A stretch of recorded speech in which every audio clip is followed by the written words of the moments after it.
Voilà, bonjour, bonjour à toutes et à tous. Bienvenue à ce webinaire sur les emballages en plastique avec contenu recyclé. Pour animer ce webinaire, nous aurons moi-même, donc Ingrid Boucher, manager communication chez Valipack. Ensuite, Philippe Van Geel, qui est aussi de Valipack et qui est manager sustainability. Et comme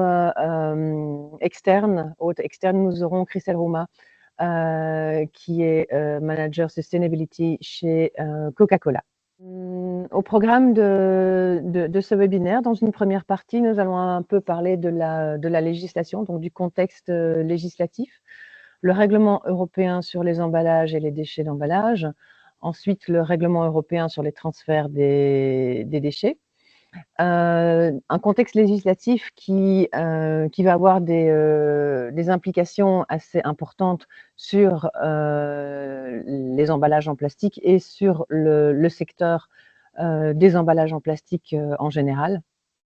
Ensuite, nous parlerons brièvement des défis auxquels est confronté le secteur de l'emballage et de quelle manière Valipack aide ses clients à relever ces défis. En deuxième partie de ce webinaire, mon collègue Philippe vous expliquera quels sont les leviers pour stimuler l'utilisation de contenus recyclés dans les emballages industriels en plastique et quelles sont les actions de Valipack dans ce domaine, donc pour accompagner ses clients vers cette transition. Et enfin, Christelle Rouma de Coca-Cola prendra la parole et partagera l'expérience de Coca-Cola sur les freins et les leviers à l'utilisation d'emballages en plastique avec contenu recyclé. Nous conclurons ce webinaire par une séance de questions-réponses. Pendant les différentes présentations, n'hésitez pas à poser vos questions dans le chat. Donc, il y a un chat qui est actif. Et soit nous essayons d'y répondre directement dans le chat, soit nous aborderons les questions en fin de présentation dans la séance de questions-réponses. Voilà, c'est parti. Donc, on commence avec le contexte législatif. Et le premier texte de loi qu'on va aborder brièvement, c'est le règlement sur les emballages et les déchets d'emballage. Il devrait être approuvé ici avant la fin du mois donc approuvé de manière définitive avant la fin du mois de novembre. C'est un document assez conséquent, hein, d'environ 300 pages, qui va complètement révolutionner le secteur de l'emballage et ses utilisateurs. Donc un règlement qui est assez contraignant, avec toute une série de nouvelles mesures, toute une série de nouvelles responsabilités pour les différents acteurs de la chaîne de valeur des emballages. Ce règlement a déjà fait l'objet d'un webinaire de Valipack en mai dernier. Pour les personnes qui sont intéressées, il est possible de le visionner à nouveau. Il est disponible en replay sur notre site valipack.academy. Donc pour le règlement sur les emballages et les déchets d'emballage, nous allons aujourd'hui aborder l'impact du règlement sur l'obligation de contenu recyclé. Alors, quels sont les objectifs de ce règlement européen et plus précisément de l'obligation de contenu recyclé dans les emballages en plastique? Bien, les objectifs sont vraiment multiples. Tout d'abord, en premier lieu, utiliser du contenu recyclé dans les emballages, c'est aussi réduire l'utilisation des ressources naturelles. C'est aussi créer un marché pour les matières qui ont été recyclées, donc pour créer une demande pour ces matières recyclées. C'est stimuler la collecte sélective des déchets d'emballage en plastique, puisque, étant donné qu'il y aura une demande en matière recyclée, ça va se ressentir automatiquement sur les collectes sélectives, puisqu'on aura besoin de plus de déchets pour pouvoir produire la matière recyclée. C'est bien évidemment diminuer notre production de déchets d'emballage en plastique. Et c'est aussi, on le verra par la suite, réduire notre dépendance par rapport aux pays tiers pour le recyclage, le traitement de nos déchets de plastique. Alors, ce règlement européen, concrètement, quels sont les objectifs de contenu recyclé? Quels sont les timings? Quels emballages sont concernés? C'est ce qu'on va voir tout de suite. Donc la première date à prendre en considération, c'est le 1er janvier 2030. À ce moment-là, toute partie en plastique des emballages devra contenir un minimum de contenu recyclé. Donc on ne parle pas d'un emballage dans sa globalité, mais on parle vraiment de chaque partie en plastique d'un emballage. Le règlement ne fait pas la différence entre les emballages ménagers et les emballages industriels. Donc, on a quelques précisions par rapport au type d'emballage. On aura les emballages sensibles au contact en PET, comme par exemple les barquettes, qui sont typiquement de l'emballage ménager. On aura les emballages sensibles au contact, mais qui ne sont pas en PET. Ici aussi, on vise principalement les emballages ménagers.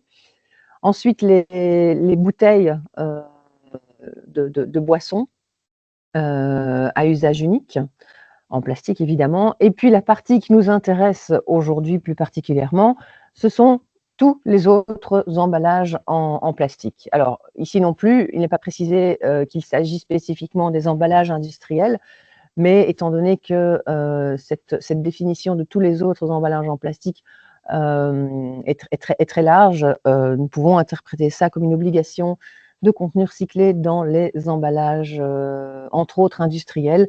Mais j'attire votre attention sur le fait que ça peut aussi concerner, par exemple, les multipacks qui entourent des bouteilles de boissons.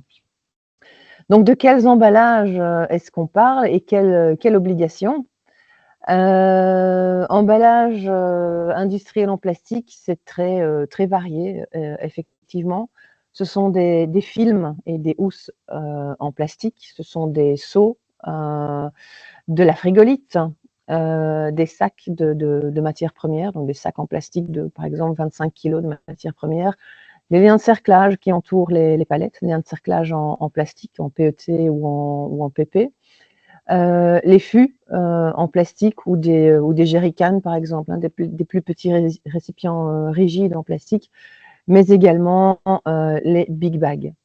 Alors, quel est le taux minimum de contenu recyclé à intégrer dans ces emballages en plastique? Ben, il est de 35% à partir de 2030. Et ces 35% de contenu recyclé issu de la matière donc post-consommateur. Philippe vous expliquera tout à l'heure ce que nous entendons par du contenu recyclé post-consommateur. Donc 35% à partir de 2030. Et puis un objectif nettement plus élevé à partir de 2040 qui est de 65%. Donc j'attire vraiment votre attention qu'il s'agit de toute partie en plastique d'un emballage qui devra répondre à ces objectifs déjà à partir de 2030. Quelques exceptions ont été prévues par la Commission européenne pour les emballages de contact, les emballages sensibles au contact des dispositifs médicaux ou des denrées alimentaires, donc pour des raisons de sécurité évidentes. C'est le cas aussi des emballages de produits dangereux. Et enfin, toute partie en plastique qui représente moins de 5% du poids total de l'unité d'emballage. Donc ça, ces emballages sont exempts de l'obligation de contenu recyclé. Le deuxième texte de loi qui a un impact assez important sur les déchets de plastique, c'est le règlement européen sur les transferts de déchets. Ce règlement, lui, donc contrairement au règlement sur les emballages et les déchets d'emballage, qui devrait être approuvé, mais je mets ça sous réserve fin de ce mois. Le règlement sur les transferts de déchets, lui, il a été approuvé au début de cette année. Alors son objectif, c'est de contrôler que les exportations de déchets, au sens large du terme, hein, donc pas uniquement les déchets de plastique, les exportations en dehors de l'Union européenne se passent dans des conditions acceptables, que les déchets sont effectivement et intégralement recyclés dans des conditions acceptables. Ce règlement a aussi pour objectif de rapatrier les quantités de déchets de plastique qui sont exportés en dehors de l'Union européenne, de les rapatrier donc vers l'Union européenne pour pouvoir avoir des quantités de déchets suffisantes pour faire face donc à cette obligation de contenu recyclé. Alors, on va passer en revue de manière assez brève et schématique les obligations les plus importantes par rapport aux déchets de plastique. Donc, à partir de l'année prochaine déjà, non, dans 2 ans, pardon, à partir du 21 mai 2026, la Commission européenne va mettre en place une procédure de monitoring des exportations de déchets de plastique vers les pays qui sont membres de l'OCDE. Alors, l'objectif de cette procédure de monitoring, c'est de s'assurer que les déchets qui sont exportés en dehors de l'Union européenne, mais vers des pays membres de l'OCDE, sont recyclés dans des conditions similaires aux conditions de recyclage en Europe, donc avec le respect des normes environnementales, mais aussi des normes de sécurité et des conditions de travail pour le personnel. Si la Commission, par rapport à des observations qui auront été faites sur place par différents organismes et surtout par des organisations non gouvernementales, si ces rapports font état d'infractions, la Commission se réserve le droit d'interdire les exportations vers le pays concerné. L'un des pays qui est actuellement dans le viseur de la Commission européenne et qui est un pays membre de l'OCDE, c'est bien évidemment la Turquie, où on le verra par après, qui traite une grande partie des déchets de plastique issus de l'Union européenne. L'étape suivante, c'est l'interdiction d'exportation des déchets de plastique vers les pays non membres de l'OCDE. Donc ça, c'est une interdiction pure et dure à partir du 21 novembre 2026. Plus aucun pays européen ne pourra exporter des déchets de plastique vers des pays non membres de l'OCDE. Je vous montrerai tout à l'heure quel est l'impact de cette interdiction au niveau des déchets d'emballage industriels en plastique d'origine belge. Une autre mesure qui entre en place à partir de mai 2027, ce sont les audits obligatoires des installations de recyclage en dehors d'Europe. Donc, chaque exportateur va devoir s'assurer qu'un audit a été effectué des installations de recyclage vers lesquelles il souhaite exporter ces déchets. Donc, ces audits devront avoir eu lieu au préalable de la première exportation vers l'installation.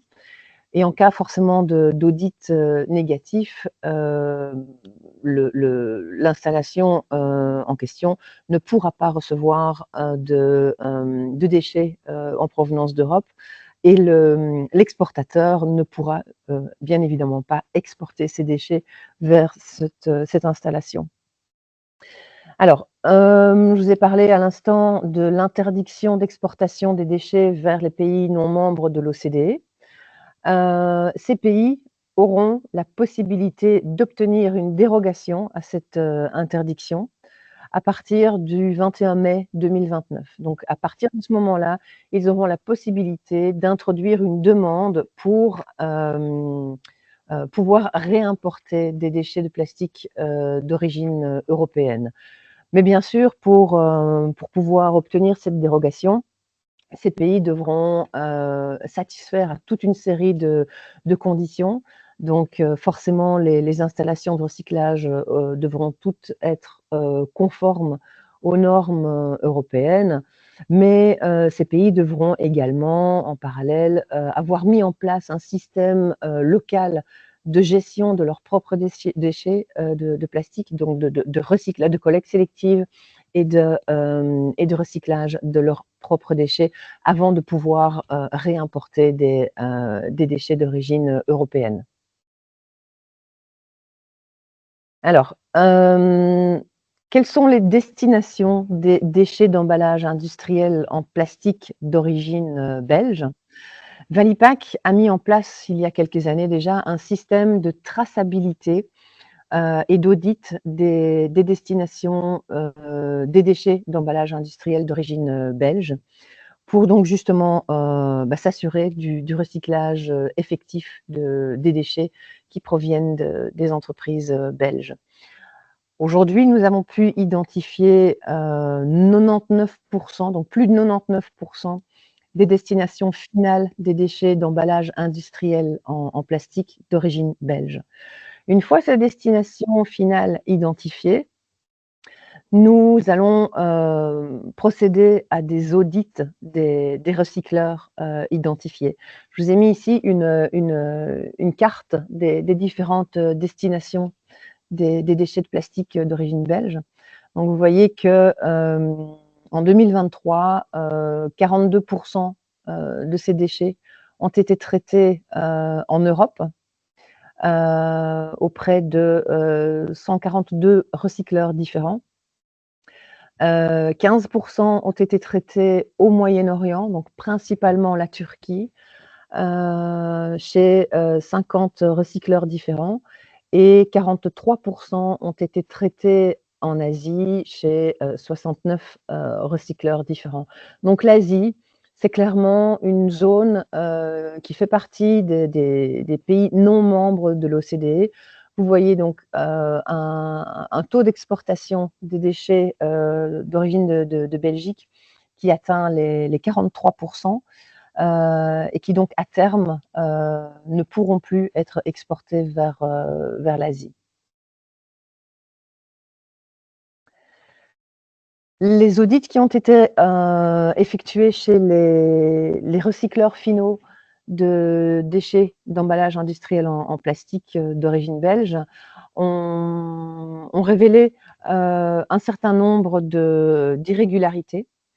Donc, au niveau de l'Europe, la totalité des recycleurs est conforme au protocole d'audit que nous avons mis en place. Un protocole d'audit qui est basé sur justement le règlement européen sur les transferts de déchets, qui prévoit cette procédure d'audit à partir de 2027. Donc, vous voyez qu'en faisant ces audits, Valipack a déjà anticipé cette législation européenne et contrôle déjà aujourd'hui les recycleurs finaux. Vous voyez un taux de conformité des recycleurs au Moyen-Orient de 50%, ce qui ne veut pas dire que 50% étaient en ordre et 50% n'étaient pas en ordre, mais ça signifie que sur le tonnage total exporté vers la Turquie, vers le Moyen-Orient, et à partir des contrôles qui ont été jusqu'à présent effectués, 50% faisaient preuve de conformité. Et pour l'Asie, c'est un pourcentage je regarde un peu plus près, pratiquement 90% de taux de conformité des recycleurs. Pour un total d'audits effectués en dehors de l'Europe de 98 audits chez les recycleurs finaux. Alors nous avons identifié 8 recycleurs que nous qualifierons de non conformes. Pour quelles raisons? Des raisons diverses, mais encore une fois, en cas d'infraction par rapport au protocole d'audit défini. Le recycleur ne pouvait pas apporter la preuve du recyclage des déchets. Le recycleur ne disposait pas des autorisations nécessaires pour exercer ses activités de recyclage. Présence de travail d'enfants. Ici, j'attire votre attention qu'il ne s'agit pas de travail d'enfants, de petits enfants, mais bien de mineurs, à savoir des adolescents. Et violations graves de l'environnement, avec des dépôts sauvages ou des déversements des eaux usées dans les rivières. Des recycleurs qui ont refusé l'audit ou l'absence de correction par rapport à un audit qui a été effectué. Donc effectivement, quand nous constatons des infractions, ces recycleurs sont affichés comme red flag, ce qui veut dire que toute exportation vers ces entreprises doit cesser dans les plus brefs délais. Les audits sont effectués auprès de tous les recycleurs tous les 2 ans, donc conformément, encore une fois, à la réglementation européenne. Et des recycleurs qui ont été qualifiés comme non conformes reçoivent un audit dans les 6 mois après le premier audit pour vérifier s'ils se sont mis en ordre par rapport au constat fait lors du premier audit. Donc, je vous parlais de l'impact de l'interdiction d'exportation vers les pays non membres de l'OCDE. Vous voyez en bleu les pays membres de l'OCDE et en gris sur la carte les pays non membres de l'OCDE. Je vous ai montré sur une dia précédente que l'Asie, donc non membre de l'OCDE, représente 43% des exportations de déchets d'emballage industriel en plastique d'origine belge. Ces 43% représentent environ 20 000 tonnes. Ce qui veut dire que la Belgique devra, à court terme, donc fin 2026, devra trouver de nouveaux exutoires pour ces 20 000 tonnes. Mais il faut savoir aussi que forcément, étant donné qu'il s'agit d'une réglementation européenne, la Belgique n'est pas la seule concernée, puisque la plupart des pays européens, via le port de Rotterdam ou le port d'Anvers, exportent eux aussi leurs déchets de plastique vers l'Asie. Donc, une procédure d'audit qui a été mise en place par Valipac il y a quelques années. Et aujourd'hui, Valipac est fier de pouvoir collaborer et de mettre à disposition son expérience et son savoir-faire à disposition d'autres organismes de REP européens.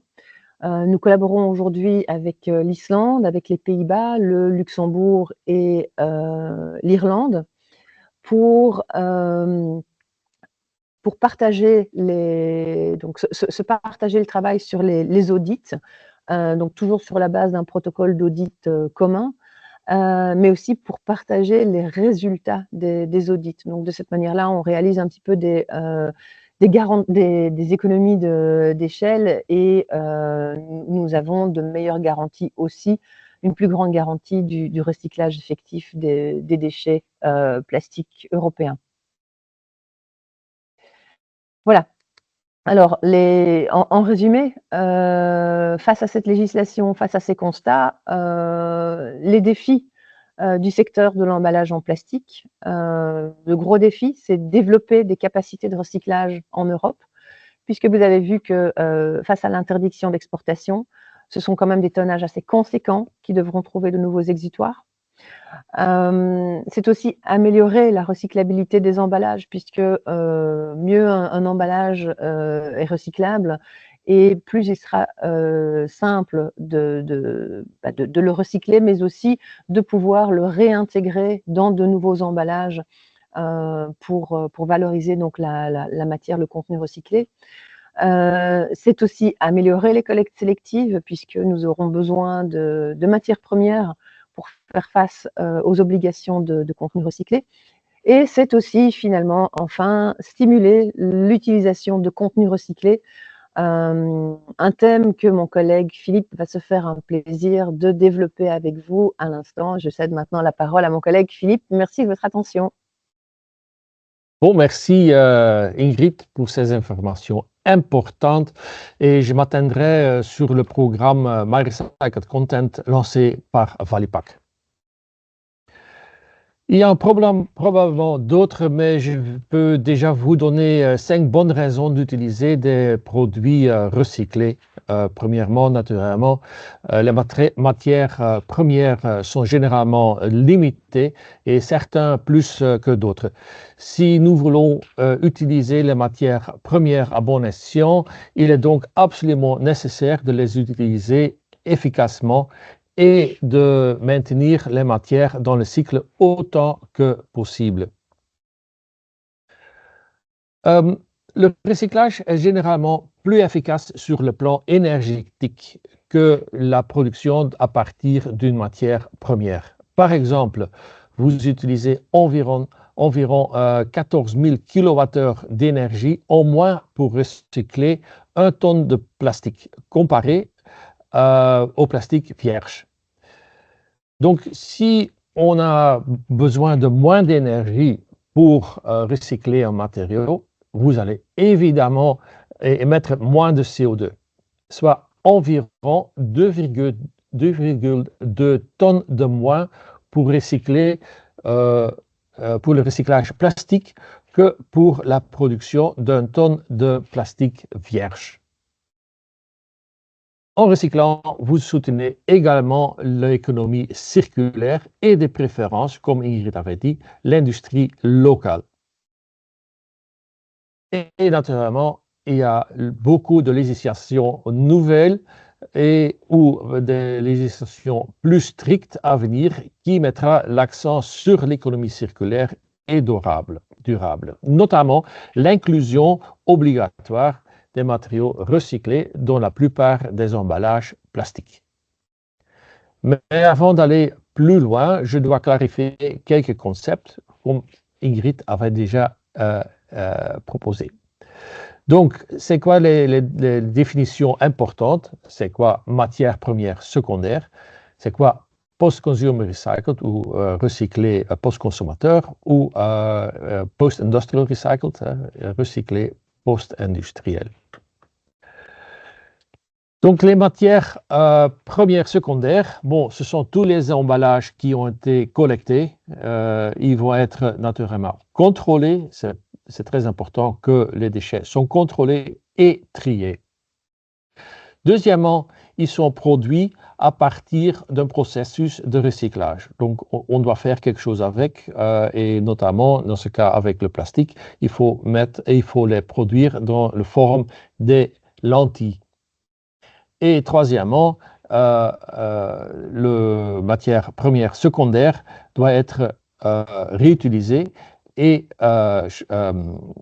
remplacer la matière première primaire dans une façon 1 sur 1 ou presque 1 sur 1.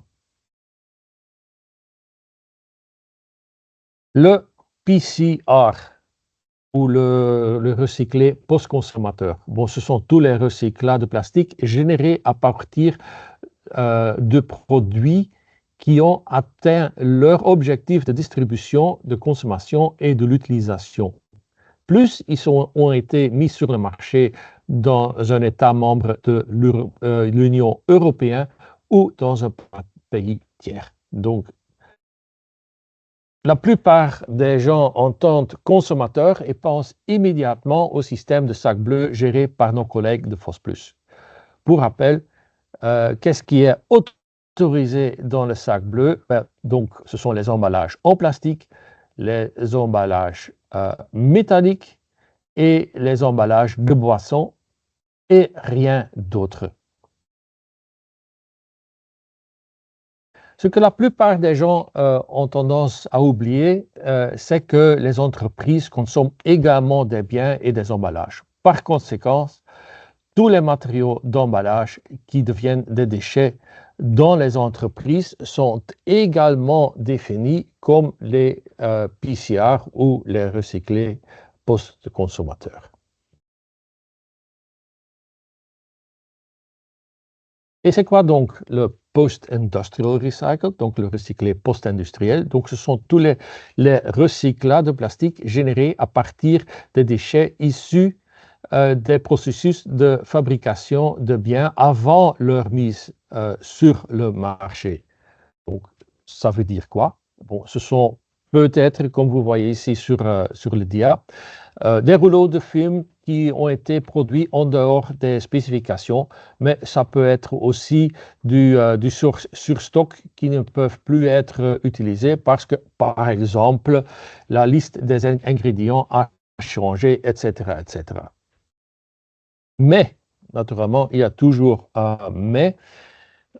Les matériaux traités à nouveau, les déchets broyés ou les déchets qui peuvent être récupérés au cours du même processus ne doivent pas être catalogués comme PIR. Donc, ça veut dire quoi? Je vais vous montrer quelques exemples. Donc, les chutes des bouteilles soufflées, hein, par exemple, comme j'ai montré ou indiqué ici sur la photo, les embouts des objets injectés ou les restes de poissonnage d'un processus de thermoformage, ces résidus sont généralement broyés immédiatement et sont réintégrés dans la production des nouveaux emballages. Donc, ce type de déchets, on ne peut pas même dire que c'est du recyclé, c'est une optimisation de la production. Pourquoi est-ce que j'ai donné cette définition?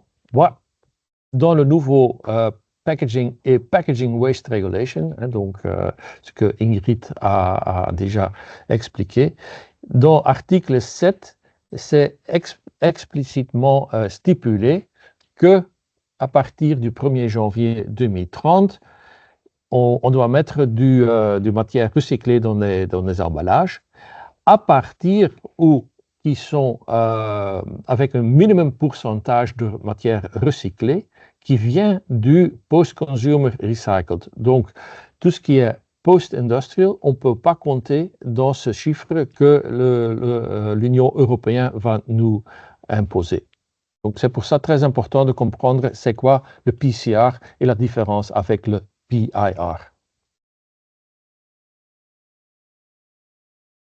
Juste pour rappeler, donc en 2030, on a besoin de 35% de matière recyclée dans les emballages. Hein, et à partir de 2040, le taux ou l'objectif de contenu recyclé soit 65%.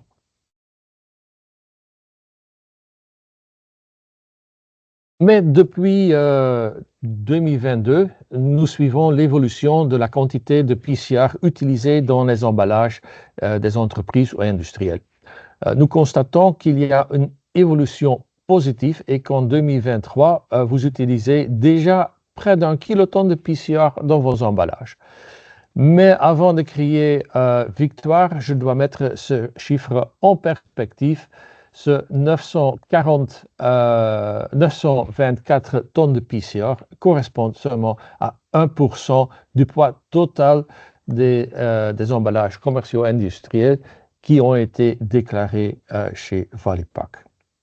Et pour mettre tout ça encore en plus de perspective, si on doit atteindre le taux de l'objectif de 35% matière recyclée, ça veut dire que dans le contexte belge, que ça correspond à 35 kilotonnes de PCR par an par site de production qu'il faut atteindre. Donc il y a encore, l'industrie devra passer à une vitesse supérieure.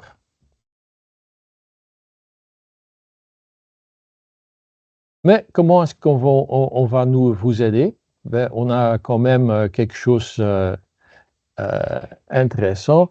En 2022, nous avons créé la plateforme My Recycled Content pour aider nos clients dans leur recherche des emballages contenant au moins de 30% de PCR. Mais en quoi se consiste cette plateforme?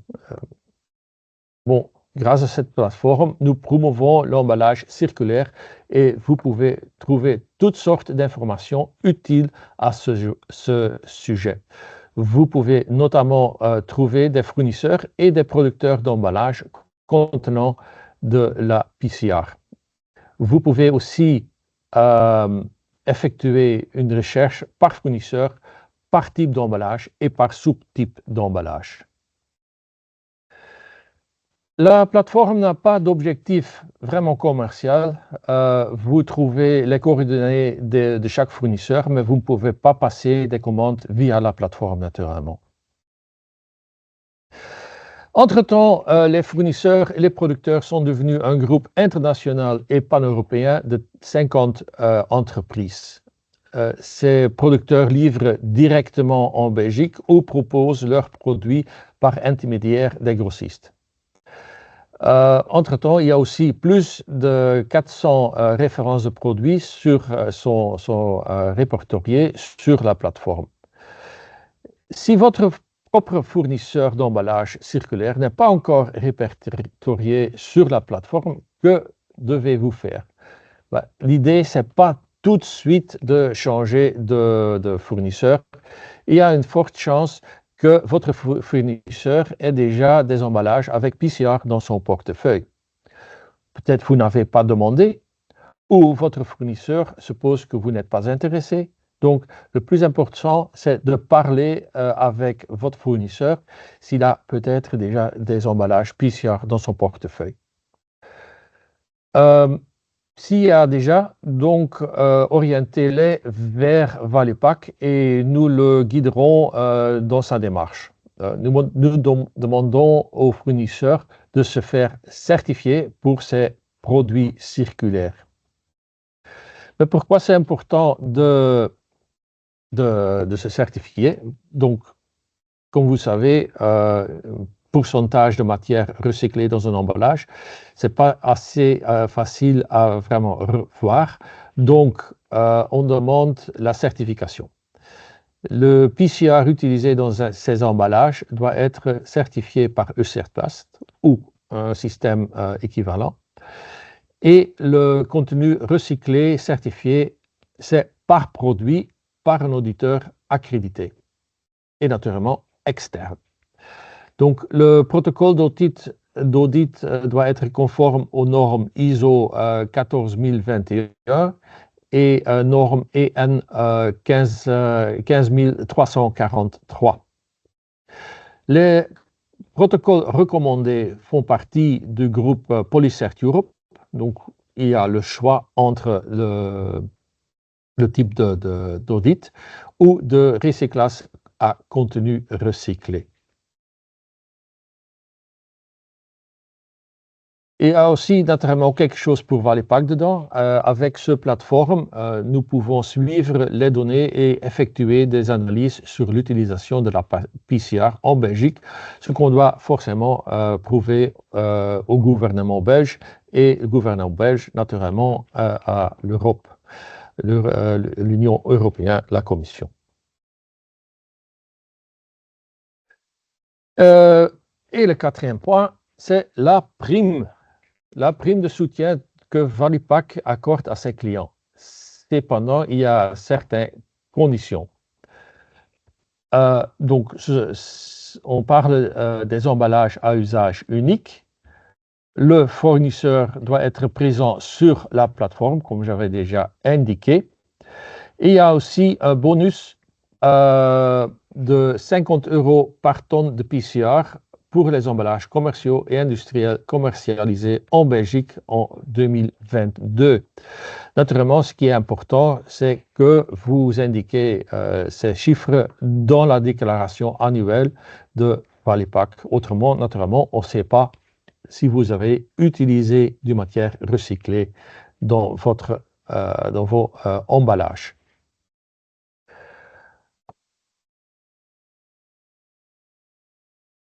Voilà, mais nous suivons naturellement la situation du marché et nous avons remarqué que le prix du recyclage a du mal à concurrencer celui du plastique primaire. C'est pourquoi nous avons décidé de donner un coup de pouce supplémentaire aux emballages en PCR. Tada! Nous allons donc doubler la prime et à partir de 2025, vous recevrez une prime de 100 € par tonne de PCR que vous mettez sur le marché en Belgique. si votre fournisseur est sur la plateforme, naturellement, et si vous déclarez vos emballages circulaires chez Valipack. Donc, en résumé, pourquoi utiliser des emballages circulaires? Bon, vous avez, et surtout avec la plateforme MyRecycle Content, vous avez une certitude du contenu PCR correct. Il y a le soutien du Green Claim, donc vous savez que la Commission européenne regarde aussi au Green Claim, hein, donc si c'est correct ou pas. Votre entreprise est directement future-proof parce que bon, vous avez déjà du matière recyclée dans vos emballages et le bonus de Valipack de 100 € par tonne PCR sous forme de remise sur votre facture Valipack. Pour conclure, je vais citer mon copain Benjamin Franklin qui a dit « If you are failing to prepare, you are preparing to fail ». Et avec ça, j'ai l'honneur d'introduire Christel Rouma. Christel Rouma, qui est Senior Manager Sustainability chez Coca-Cola. Christel a une expérience déjà de 25 ans chez Coca-Cola et maintenant je te donne la parole, Christel. C'est à toi. Merci Philippe pour l'introduction. Je vais changer d'écran ici, comme ça je pense que vous pouvez voir maintenant ma présentation. Voilà, c'est déjà une bonne nouvelle que vous êtes là, tous là pour voir la présentation. Vous m'entendez pas? Vous m'entendez? Philippe? Vous m'entendez? On vous entend parfaitement, merci. Christelle, on vous entend très bien. Ah oui, j'ai vu que Philippe faisait comme ça, alors je pensais que c'était pas clair. Ok, merci. Pour moi, alors, je pense que c'est une bonne chose qu'on a déjà là parce que ça veut dire que vous êtes intéressé aux emballages et tout ce qui se passe au niveau de Recycled Content. Alors, quand je regarde déjà pour Coca-Cola, on a un programme qui s'appelle This is Forward et c'est notre programme de durabilité. Je pense que c'est déjà important de vous montrer qui est honnête. Hein. Je pense que je ne dois pas expliquer Coca-Cola parce que tout le monde connaît Coca-Cola, mais je vais quand même donner quelques chiffres. Donc, Coca-Cola, on est déjà avec, en Belgique, 2200 employés. On a 90 000 clients. Et ça veut dire aussi, au niveau de consommateurs, qu'on a en général, par jour, chaque Belge boit un de nos produits. Alors, c'est déjà pas mal, je pense. Moi, je travaille pour Coca-Cola Belgium et Luxembourg. Et dans Belgium et Luxembourg, on a un chiffre d'affaires de 1 milliard d'euros. Et on a fait partie du groupe de Coca-Cola Euro-Pacific. Ça veut dire qu'on a le plus grand bottler de Coca-Cola Company qui est en Atlanta. Alors, on a vraiment une société différente, souvent que les gens ne savent pas. Et dans le groupe que Coca-Cola Belgique fait partie, il y a 31 autres pays également. C'est surtout au niveau d'Europe, mais aussi Australie, Euro-Pacifique, Indonésie, Philippines sont venus dans le groupe assez récemment. Alors, c'est aussi peut-être intéressant de savoir. Quand je regarde ce que nous on fait au niveau de durabilité, pour nous, c'est super important. C'est vraiment dans notre DNA. On dit toujours, on veut livrer de great brands, great people, great service, mais toujours fait sustainable. Et dans notre projet, parce qu'on fait déjà Science-Based Targets depuis 2017, et là-dedans, on a différentes roadmaps qu'on a déterminées pour réduire nos émissions.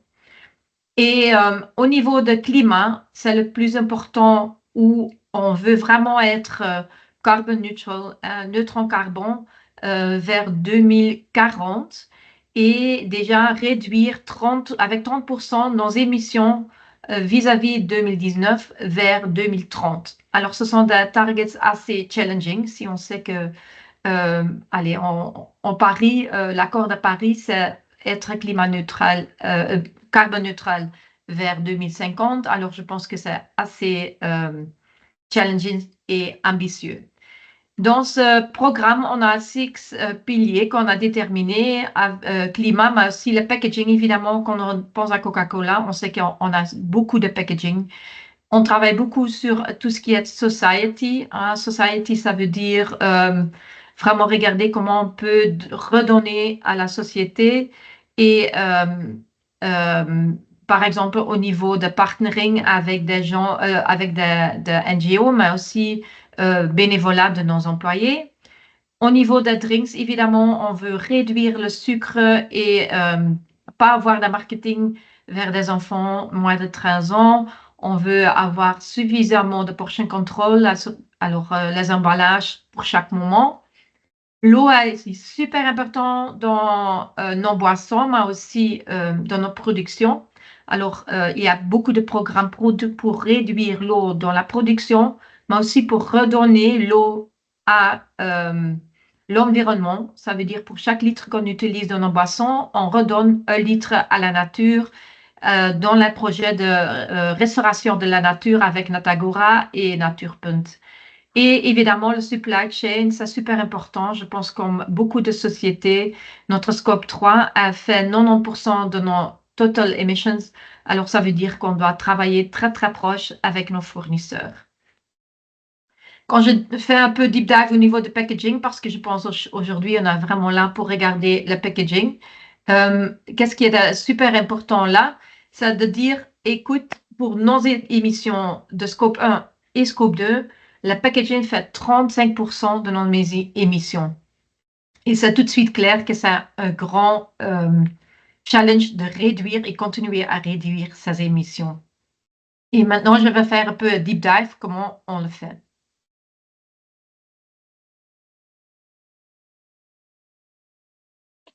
Excusez-moi. Quand je regarde d'abord le primary et secondary packaging, évidemment, on a commencé par le primary packaging. Et le primary packaging, pour nous, c'est vraiment nos bouteilles en plastique parce qu'évidemment, ils sont le plus visibles, ils sont dans le marché. Et nous, notre vision est de réduire nos carbon footprint sur chaque emballage. Alors, de vraiment regarder chaque type d'emballage et comment on peut l'améliorer pour la future et comment on peut avoir moins de CO2 emissions. Alors, au niveau de bouteilles en plastique, on a fait déjà nos bouteilles depuis 2021 de 100% plastique recyclé, sauf pas le label et pas le bouchon, hein, pas de greenwashing. Ici, Philippe a déjà expliqué que c'est très important. Alors, c'est vraiment au niveau de bouteilles, mais aussi par exemple, dans nos canettes, on a déjà dans le recycled content à 62% et on a le target d'aller vers 85% en collaboration avec nos fournisseurs. Mais aussi réduire, c'est très important, les emballages, ça aussi le lightweighting, hein, utiliser moins de plastique et moins d'emballage. Alors ça, c'est aussi des programmes. Maintenant, la bouteille de 500 ml pèse encore 17,5 grammes. Et quand je regarde, il y a en 2008, c'était encore dans 28 grammes. Alors, c'est déjà une grande étape qu'on a fait. Mais ça ne suffit pas, alors on cherche aussi des innovations au niveau des fontaines. Hein. On va regarder comment on peut trouver des innovations au niveau de dispense solutions. On les connaît déjà dans le quick service restaurant, mais c'est aussi important de chercher dans des autres endroits, par exemple dans des écoles ou des entreprises, comment on peut les installer et être encore plus durable. Et au niveau de recyclage, on a un target de 100% collection. Alors, c'est pour nous aussi très important de collectionner tous les emballages qu'on met sur le marché parce que c'est très important pour l'économie circulaire et pour avoir de nouvelles matières pour avoir du recycled content. Si on regarde au niveau de secondary packaging, hein, on est en transition maintenant Q3 et Q4. On va faire déjà 90% de nos emballages, le shrink autour de la bouteille de recycled content. Alors, ça veut dire que 98% des emballages seront déjà recycled content. Il y a 2% qui sont des additifs pour les couleurs et le colle. Mais aussi de regarder comment on peut aller encore plus loin dans la future, hein, parce que le but n'est pas de rester là, de vraiment regarder comment on peut minimaliser la packaging. Il y a beaucoup de tests dans certains pays, déjà en France et en Allemagne. et aussi de regarder les kill clips et les autres solutions où on utilise le moins d'emballage possible. Ça, c'est un niveau primary et secondary packaging. Au niveau de tertiary packaging, c'est aussi très important parce que là, on veut vraiment avoir recycled content dans nos shrinks parce que c'est la prochaine étape maintenant qu'on travaille vraiment dans la transition. On a déjà fait dans nos fabriques de Chaudfontaine et de Gand la transition et Anvers est en cours pour l'instant d'utiliser le R30 shrink. Alors, 30% du shrink sont faits du recycled content pour l'instant. Et quand je fais un peu notre learning, ça, je veux partager avec vous. Ce qui est très important, c'est vraiment de regarder avec vos suppliers, avec vos fournisseurs, parce que, c'est vraiment regarder qu'est-ce qu'ils ont besoin au niveau de recycled content.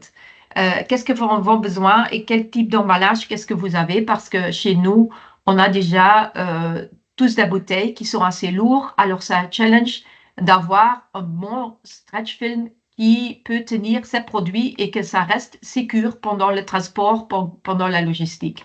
Alors, vraiment regarder quels sont vos requirements pour les fournisseurs. Et aussi, c'est très important de regarder dans vos tenders, si vous avez un tender pour un nouveau fournisseur ou pour une nouvelle collaboration ou pour prolonger la collaboration, déjà d'ajouter le recycled content dans vos tenders, comme ça vos suppliers vont aussi comprendre que c'est très important pour vous, pour la législation, pour la future et de la pousser aussi vers cette direction. Parce qu'on regarde aussi qu'il y a une grande différence entre la qualité et le prix quand on compare les fournisseurs. Alors, c'est aussi très important de regarder quels fournisseurs sont sur le marché, quelle est la qualité de shrink avec les recycled content et quel est le prix. Et de trouver un bon équilibre dans ça. Alors, ce que nous, on a fait d'abord un testing dans notre labo pour voir qu'est-ce qui est la différence des films de différence entre nos fournisseurs et qu'est-ce qui existe sur le marché. En deuxième lieu, on a fait avec quelques partenaires, quelques fournisseurs partenaires, déjà des tests en real life. Hein, comment on fait le shrink, le recycled content, est-ce que ça donne la même chose ou pas? Est-ce qu'on doit utiliser plus de shrink pour avoir la même stabilité? Ce sont tous des tests qu'on a fait. Et maintenant, on a trouvé un fournisseur qui a nous fourni un recycled content shrink de 30% qui est égal que nos version shrink. Alors ça, c'est magnifique et je pense qu'on a trouvé une super bonne solution avec ce fournisseur et maintenant, on est vraiment dans la phase de rollout avec ce fournisseur. Qu'est-ce qui était un peu le challenge qu'on a eu au début? Hein, pour nous, c'est important que ça, dans toutes les circonstances, s'il y a de la pluie, mais aussi avec le soleil, on a quand même des produits alimentaires. Pour nous, c'est hyper important que la stabilité reste, que ça bien emballé et que ça bien sécurisé. Alors ça, c'est quelque chose qu'on a regardé. Et aussi, comme je disais déjà avant, c'est super important d'avoir un shrink qui est suffisamment stable pour des produits assez lourds. On a seulement des boissons, alors c'est toujours lourd. Ça veut dire que au niveau de boissons, qu'on a vraiment besoin de stretch film qui peut tenir les produits pendant le transport. Finalement aussi, comme je disais déjà, hein, et il y a déjà de côté de Valipack maintenant, c'est une bonne nouvelle, hein, le budget qu'il donne. Mais je pense aussi que c'est vraiment bien de regarder qu'est-ce qui est la qualité, qu'est-ce qui est le prix et de trouver la bonne fournisseur qui peut nous fournir la bonne produit pour le bon prix. Et je pense que ça, c'est quelque chose. Quand je regarde un peu plus large au niveau des challenges, hein, je pense que ça reste toujours la perception de plastique qu'on sait pour nous, pour le primary packaging, secondary packaging, mais aussi le tertiary packaging, qu'on veut vraiment toujours regarder qu'est-ce qui est le meilleur pour la réduction de CO2. Parce que ça, c'est le but final. Et là, de ne pas aller sur la perception, parce que parfois, même maintenant, le plastique est encore mieux s'il y a beaucoup de recycled content au lieu des autres emballages. Quand je regarde, par exemple, de nos bouteilles, de 100% recycled content dans nos bouteilles, ça veut dire que le CO2 réduction va jusqu'à 70%. C'est énorme. Alors, c'est toujours bien de faire des comparaisons qui sont bien au niveau de CO2. Qu'est-ce qu'il y a encore un challenge? On a déjà parlé de législation, mais aussi la législation de PPWR demande des emballages tertiaires réutilisables pour le transport. Alors, je pense que ça, c'est vraiment un challenge pour le futur parce qu'on n'a pas encore trouvé la bonne solution là. Alors, s'il y a quelqu'un qui a trouvé le golden key là, veuillez me contacter. Je pense qu'on est très intéressés, mais jusqu'à maintenant, je pense que c'est encore pour tout le monde un vrai challenge de trouver un emballage réutilisable au niveau de transport. Alors ça sera, je pense, encore... on va vraiment dépendre aussi au niveau des innovations, tout ce qui va encore passer au niveau des emballages pour la future, à ce niveau-là. Et voilà, pour moi, je voudrais encore dire, just go for it. Pourquoi? Je pense que c'est très important d'y aller parce que nous, comme société, je pense qu'on n'a pas le seul, on trouve que l'économie circulaire est hyper importante et qu'on ne veut plus avoir des déchets, mais on veut avoir de nouvelles matières pour réutiliser pour la future emballage. Et au niveau des stakeholders, c'est aussi important parce que je pense de plus en plus les employés, mais aussi les investisseurs, les NGO, tout le monde regarde, même les nouveaux talents qui veulent aller dans une société, regarde qu'est-ce qu'est votre trajet au niveau de durabilité et au niveau des emballages, parce que les emballages sont très visibles. Et je pense que c'est hyper important de prendre la responsabilité et de montrer qu'on est vraiment concerné et de faire la bonne chose. Au niveau de Valipack, je pense qu'on peut trouver un bon partenaire qui nous supporte avec la connaissance. Si vous avez des questions, je pense qu'ils sont très ouverts de vous supporter et de nous aider avec la connaissance comme ils partagent maintenant dans le webinaire, mais aussi avec le budget, la réduction et nos fournisseurs de Coca-Cola encodent déjà tout de suite sur la plateforme. Alors, je pense que c'est vraiment facile à utiliser, facile à faire. Et le plus important aussi, ce change à Recycled Content dans vos shrink, ça ne demande pas vraiment un investissement au niveau de CAPEX ou des changements dans vos manières de travailler dans votre warehousing. Alors, je pense que c'est assez facile à commencer. C'est seulement chercher le bon fournisseur avec le bon matériau au bon prix pour vos besoins et vous pouvez démarrer assez vite. Alors, je pense que c'est un peu tout ce que je voudrais dire ici aujourd'hui. Si vous avez encore des questions ou vous avez encore des suggestions, toujours ouvert pour une conversation et vous pouvez me contacter. Voilà. Merci. Merci Christelle pour ce témoignage et j'espère que la démarche de Coca-Cola va être suivie plus généralement par des autres entreprises et surtout avec les entreprises qui étaient présentes dans nos webinaires. Maintenant, je passe aux questions-réponses. Donc la première question, ça vient de Fanny. Est-ce que les fournisseurs de ces emballages sont prêts à produire ce type d'emballage et est-ce que ces emballages auront les mêmes propriétés que ceux actuels? Bon, on a déjà pas mal de types d'emballages sur notre plateforme, donc on a des films étirables, rétractables, des intercalaires, on a aussi déjà des big bags avec au moins 30% de matière recyclée dedans. On a un producteur ou un fournisseur des seaux avec 30% ou plus de matière recyclée dedans. Et ce qu'on voit, naturellement, les producteurs essayent d'avoir les mêmes propriétés que les emballages d'aujourd'hui. Donc, c'est pour ça est très important de ne pas mettre de trop matière recyclée dedans. Parce que après un certain temps, on peut avoir beaucoup plus des impuretés dans la matière recyclée. Et avec la matière première qui est ajouté, ça augmente de nouveau les propriétés des emballages. J'espère que cette réponse est assez pour vous. La question à propos des audits de recycleurs dans des pays de l'OCDE ou non. En fait, les audits de Valipack sont réalisés pour tous les déchets qui quittent l'Union européenne, pardon, que ce soit des pays membres de l'OCDE ou non membres de l'OCDE. Ce qui veut dire que la Turquie, qui est un pays membre de l'OCDE, fait l'objet d'audit des recycleurs de plastique au même titre que tous les recycleurs qui se situent en Asie. Je vais repasser la parole à Philippe pour une question à propos de l'intégration de contenu recyclé dans les emballages contact alimentaires.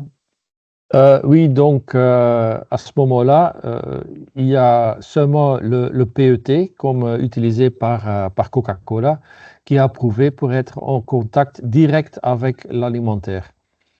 Pour tous les autres matériaux comme le polyéthylène, le polypropylène, etc., il n'y a pas encore des systèmes de recyclage qui ont été approuvés par l'Union européenne pour être utilisés dans les emballages alimentaires. Mais dans tout ce qui est emballage secondaire et tertiaire, là, il y a une grande probabilité que vous pourrez utiliser les matières recyclées dans ces emballages, comme Coca-Cola, par exemple, a déjà fait. C'est une question de vérifier que vos emballages sont assez étanches pour tout ce qui est migration des autres produits qui pourraient être dans la matière recyclée. Oui, une question de Philippe. Quels incentives sont mis en place pour compenser les entreprises? On a déjà le prime de Valipack. Donc, si vous commencez à utiliser des emballages avec le contenu recyclé, vous touchez déjà un prime de 50 € et à partir de 2025, ça va devenir 100 €. Donc là, on vous aide déjà et comme Christelle a déjà mentionné, on est aussi là pour vous aider et vous montrer quels fournisseurs sont déjà aptes à vous aider avec ces emballages. Merci Philippe. Peut-être aussi une question au niveau des pourcentages qui doivent être respectés. Donc c'était Philippe, je pense, qui posait cette question-là. Est-ce que ces pourcentages doivent être respectés par produit mis sur le marché ou sur le portefeuille global de l'entreprise, sur le marché belge ou sur le marché international?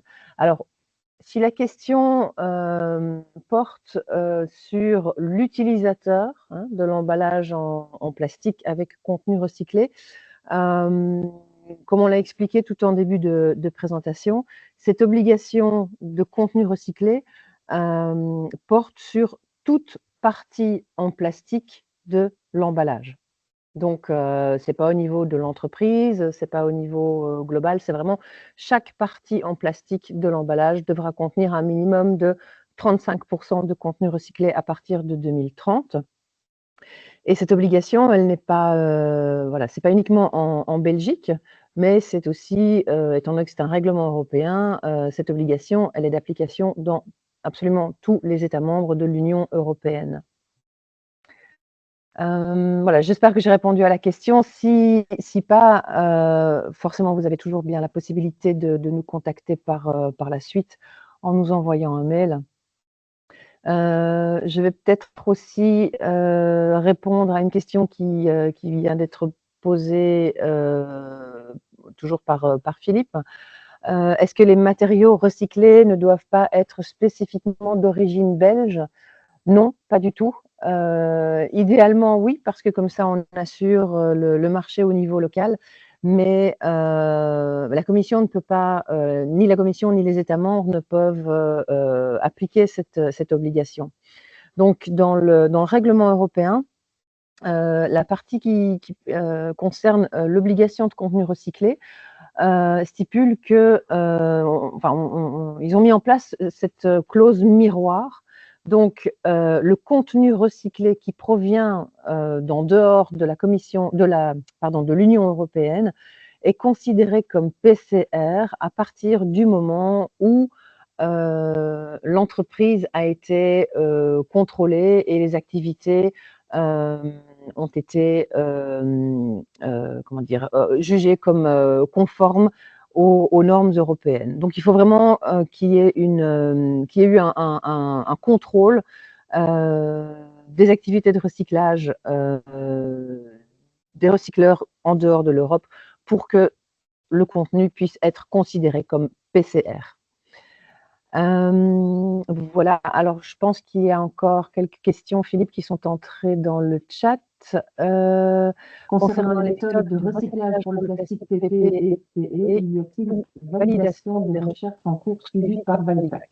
On regarde naturellement ce qui se passe dans le monde, mais ce n'est pas vraiment le but de Valipack de suivre tous les systèmes de validation. Mais bon, si on apprend quelque chose, on va le mettre naturellement directement sur notre site web valipack.academy. Je pense qu'on a déjà dépassé le temps du webinaire avec une petite dizaine de minutes. Donc, s'il y a encore des questions qu'on n'a pas répondues, on va on va vous répondre par mail. Donc, on a vos noms dans le chat, votre email, on connaît aussi. Donc, s'il y a encore quelque chose dedans, on va vous répondre le plus vite possible. Donc, il me reste encore de vous remercier pour être très attentif. On aime un public qui est là. Je voudrais aussi remercier Christelle pour ce témoignage. C'est très important que les grandes entreprises comme Coca-Cola montrent le chemin aux autres. Donc, encore très grand merci, Christelle, et aussi à Ingrid pour toute l'information concernant le PPWR et tout ce qui est autre réglementation. Donc, je vous remercie encore une fois et à la prochaine fois. Au revoir. Avec plaisir. À la prochaine. Au revoir.